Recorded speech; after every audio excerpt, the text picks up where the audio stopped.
Now we have an interesting series of presentations. The first one will be delivered by Dr. Matthew M. Young, who is Chief Research Officer with Greo Evidence Insights, coming from Canada. I think this is Ottawa, if I'm not mistaken. Right.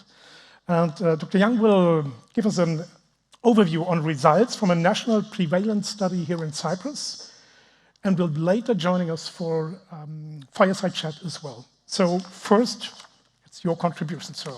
Welcome. Oh, sorry.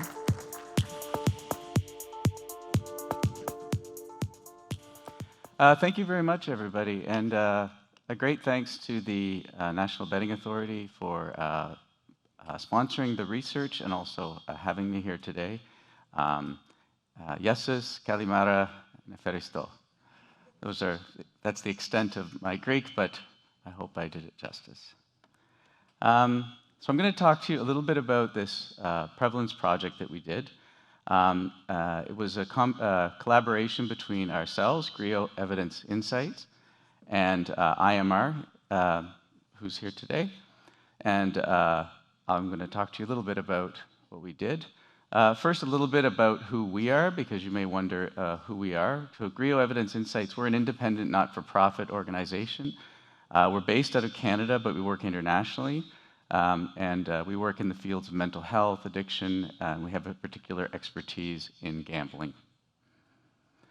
This is my conflicts of interest declaration. I will not take a long time to go through it. So what I'm going to talk to you a little bit about today is the bit of the background for the project, what we did, what we found, the rates of problem and high-risk gambling in the Republic of Cyprus, and then throw out some ideas and some thoughts about some implications of the work. Am I getting maybe I should step away from that mic. Is that better? It's better when I'm probably getting a feedback from those mics. So the purpose of the study was to assess rates of gambling participation and problem gambling in the Republic of Cyprus. And this particularly to using instruments that are used widely internationally so that there can be some appropriate comparisons made. We'll talk a little bit more about the importance of using standardized measures later in the, we'll talk a little bit later about that. So what did we do? So our partners, IMR, collected data about people's gambling participation and harms of gambling, and using computer-assisted telephone interviews. The total sample size was 2,950. Is my audio coming okay, or is there an echo? It's good? Okay. So some of the sample characteristics. So we used stratified multi-stage sampling to ensure that we had accurate representations across the Republic of Cyprus, both for age, sex, district, and we also weighted the data as well to make sure that we had different people from different economic stratifications and things like that. To accompany the study, we also performed a systematic search of studies that were conducted internationally using the same time frame and the same measurement tools in order to be able to have some way of comparing the results that we noted in Cyprus to international studies. So what did we find? So first, results of the systematic search. So we found there was among our inclusion criteria, there's about 10 studies. And among those 10 studies that we found in the similar time frame, there were 5 that were more comparable to the research that we conducted, i.e., they used the same measurement tools, were conducted during the same time period, etc. These were 3 studies from Australia, a study from France, and a study from the Republic of Ireland. What did we find? How many people gamble? In 2022, 55% approximately of people in Cyprus reported gambling in the past year. This is generally fairly comparable internationally. Among the 55% of people in Cyprus who reported gambling, we found that they were more likely to be male and more likely to be younger, 18 to 34. Among people who reported gambling in the past year, 73% of those reported gambling at least once a month. So that gets into how frequently do they gamble. Also very much in line with what we see internationally, the most popular form of gambling is the lottery.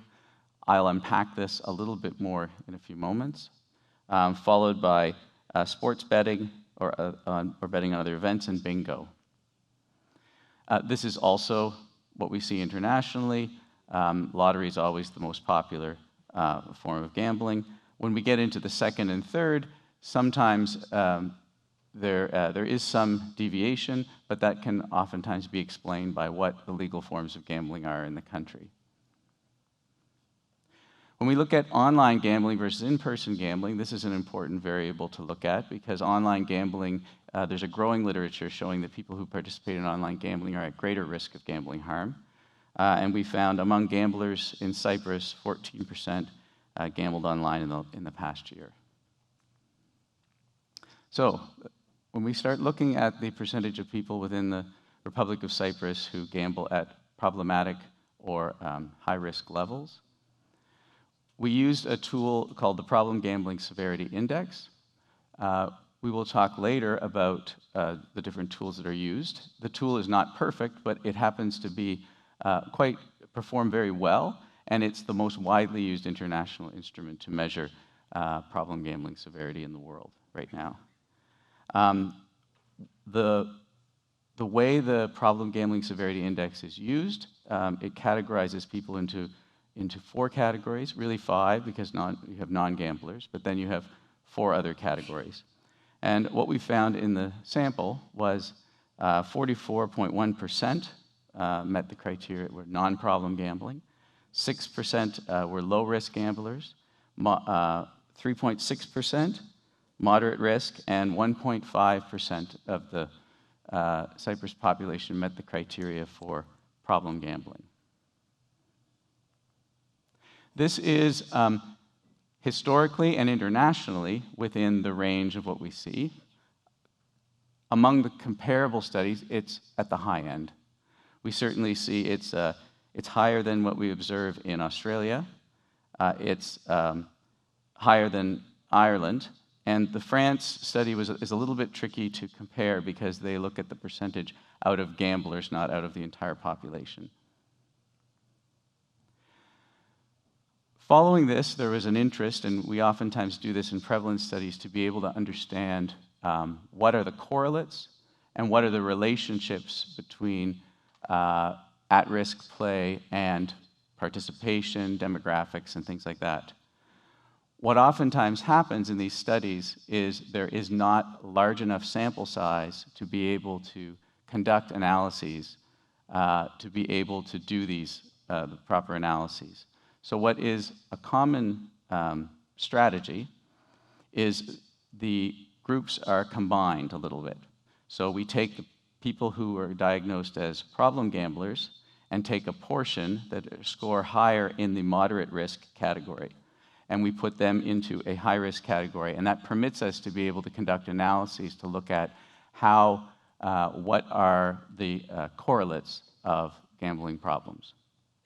So from this point on, I will be talking about the group of 2.6% of the population that meets the criteria for high-risk gambling, which is a more liberal definition of problem gambling than problem gambling.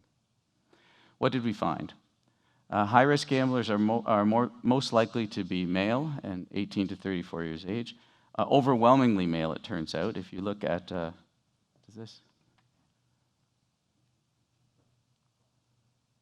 I don't have a pointer, but you can see in the sex graphs there that 92% of people in the high-risk category were male. This is quite significant, and we don't see that big proportion among a lot of the international studies. We also see that the majority, or 41% of people in the high-risk gambling category tend to be between the age of 18 to 34 years old. We also know that compared to people that gamble that don't that are non-problem gamblers, they're more likely to use tobacco and more likely to engage in binge alcohol drinking as well. We also see that mental health challenges among the group of high-risk gamblers is also higher. This is also fairly typical pattern that we see internationally. We noticed that people reporting, there's a greater proportion of people in the high-risk category that reported low to very low happiness over the last year and or reported past year serious mental health issues. Now, this may be one of the more interesting slides, and there's accumulating evidence of gambling type being associated with gambling harm. And I'll talk a little bit about it in a few minutes, but it is related to the ability to gamble more frequently and spend more money. So what we see here is, if you look at the lottery, you see the distribution. So everybody plays the lottery. Pretty much everybody who gambles plays the lottery. And we see a distribution of mainly 92.3% of non-problem gamblers play the lottery. People who are at risk also play the lottery. However, we see over 75% of people who gamble in sports betting or other events, 75% of those of the high-risk category participate in these activities. We also see the same pattern in fruit or slot machines, electronic gaming machines. And the growing body of evidence suggests that this is associated with the fact that these kinds of gambling opportunities allow a person to gamble more frequently and spend more. If somebody is able to gamble more frequently and spend more, they're more likely to experience harm. We also see this with casino table games. So among high-risk gamblers, we see that they're more likely to just bet on sports, lottery, fruit machine gambling. I talked about that already. We also found that among high-risk gamblers, 61% report gambling online versus in person, whereas among non-problem gamblers, only 7 or 8% reported gambling online. So what do we take away from this? I might jump a little bit ahead because I'm running out of time a little bit, but one of the things that's important to note here is, though there have been prevalence studies done in the Republic of Cyprus before, this is the first one that has really used kind of internationally comparable measures. It's a snapshot in time as well. We don't know whether or not this represents an increasing trend or a decreasing trend. It could be either. And so it's important to do the study again and take a look at whether or not these rates have gone up or gone down. And whether or not things are going up or going down is highly dependent upon availability of gambling and the kinds of products available. So one of the things that we see here is, and this is something to consider maybe for the rest of the day, but these are the results of a study that my team conducted quite some time ago, about 2 years ago, and it was the result of 104 prevalence studies from around the world. It was published in the journal Addiction, so one of the most prestigious addiction journals. And what we found is that if you look at 104 studies over time, the biggest predictor of gambling risk is not individual factors like gender, like sex, ethnicity, things like that, but it's in fact gambling activity. So we do see that people who engage in internet gambling, people who gamble on electronic gaming machines, that's the biggest risk factor that will predict whether or not somebody encounters problems. The other thing to consider is something else, and this is what I spent 30 years studying substance use epidemiology, and one of the things that we talk about in the drug policy world is the association between, or the comparison between prohibition and commercialization. And it's really important for regulators to get that mix right. What we have here is on the y-axis is the quantity of social and health harms in a population, and we have at the bottom is the regulation. And what we have is when we have prohibition, like alcohol prohibition in the United States or in Canada, we see harms and social and health harms go very high. But we also see the same thing when we have hyper-commercialization. And this is associated with the emerging finding that as gambling participation increases within a population, harms also increase within that population. So the goal or the challenge that we all have is to hit that right mix of legal regulation and not prohibiting, but just the right level of regulation. And then finally, I'll end on the one of the projects that emerged that has lended a lot of credibility and evidence to the idea that participation in gambling is associated with harm, is a large project, 8 different countries, 5 years work that developed lower risk gambling guidelines. And with these risk curves were conducted that compared somebody's involvement in gambling to the harm they experienced. And the association was very strong, and from that we were able to, much similar to how some countries have low-risk drinking guidelines, we were able to produce a workable set of actual recommendations for how to minimize or gamble safer. So shout out to my colleagues. Carling Baxter worked on this with me. Rachel Volberg was very involved as well, and Internet Market Research here today. Thank you very much.